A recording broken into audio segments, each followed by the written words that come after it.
Hello good morning guys. म चाहिँ अहिले एयरपोर्टमा आएको छु। एयरपोर्टको यो माथि निस्किने ठाउँ भएन, माथि जाने ठाउँमा यहाँ चाहिँ यहाँको मौसम खबर छ। अनि अहिले बिहानको 6 बज्यो। बिहानको 6 बजिरहेछ। जाडो मौसम छ, ढुस्स लागिरहेछ गाइस। अब म चाहिँ यहाँ एकजना साथीले छोरो राख्नु पर्ने थियो र यहाँ आएको थिएँ। अनि अब छोरो राखेँ। अब म चाहिँ रुमतिर लाग्दैछु। बिहानका 6 बजी एकदम ढुस्सो रातिको जस्तो भइरहेछ। तपाईँहरूले म देखाउन सक्छु।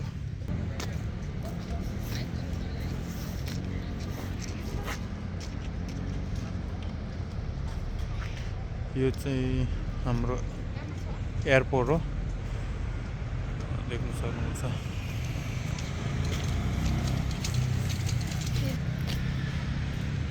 जाडोको मौसम छ।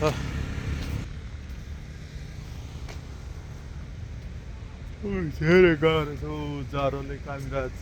अब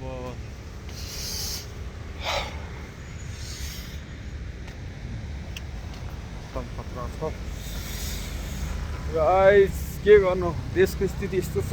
परदेश पनि लाग्नै पर्ने। अब आफ्नो उज्जवल भविष्यको लागि अब हरेक मान्छेहरू परदेश लागिरहेको हुन्छन्। हजारौँ मान्छे यहाँ दिनमा परदेशी राखेको हुन्छ। नेपालको स्थिति यस्तै छ। अब गर्नु सक्ने, बोल्नु सक्ने टाठो बाटोलाई नेपालमा पनि काटिसक्यो अरे। अब जो गाउँका सिधा साधा जो बोल्न नसक्ने, अब जो सिधा बाटोमा हिँड्ने, अब त्यस्तो मान्छेको लागि नेपालमा बाँच्नुको लागि धेरै गाह्रो स्थिति छ अहिलेको सिचुएसनमा। त्यही अवस्थालाई लिएर प्रत्येक साथीहरू, अब दाजुभाइ दिदीबहिनीको परदेशी आएको छ। ठिकै छ, यो पनि अब एउटा नियतिको खेल त होला नि।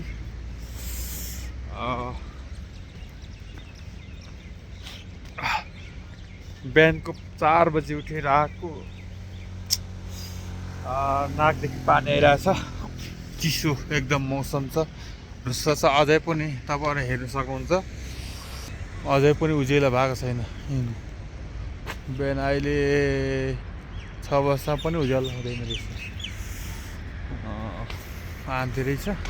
यो चाहिँ यहाँ लाइटको फोकसले गर्दा अलिकति उज्यालो देखिरहेछ साथीहरू गाइस। यस्तै छ जिन्दगी।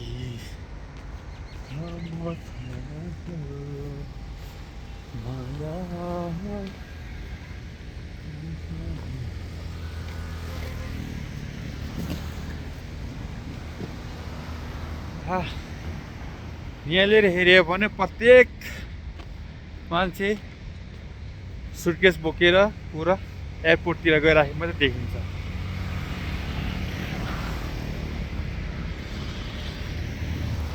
प्रत्येक मान्छेले सोध्नुपर्छ, साथीहरूलाई सोध्नुपर्छ, देशको स्थिति यस्तो छ, के बसाइ बर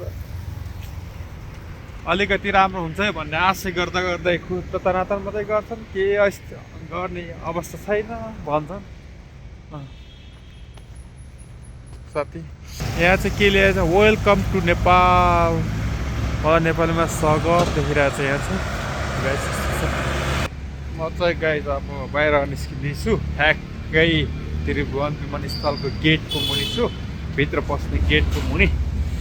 अब म चाहिँ ठ्याक्कै निस्किँदैछु गाइस।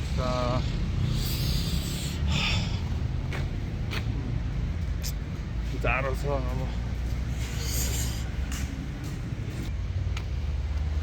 अब चाहिँ गाइस बिहानको 6 बजिरहेछ। भोक पनि लागिरहेछ। अब म चाहिँ अब होटेलतिर जाँदैछु। एयरपोर्टमा गएर 2 घन्टा जस्तो होला उभिएर बसेको, भोक लागेर त्यही गएको छु। अनि अब यसो होटेलतिर हेर्नु पऱ्यो, गाजेर खानेकुरा छ के छ। अब दोकानहरूमा खुलिसकेका छन्। अब होटलमा जाने हो के खाने हो छ भने ट्याक्कै त्यसपछि फेरि घर रुममा गएर आराममा सुतिने हो नि त अनि यस्तो छ स्थिति है गाइस। यो चाहिँ आज मेरो भोजन है बिहानको 6 बजिरहेछ चट्ट भोजन खाने त्यसपछि गएर सुत्ने।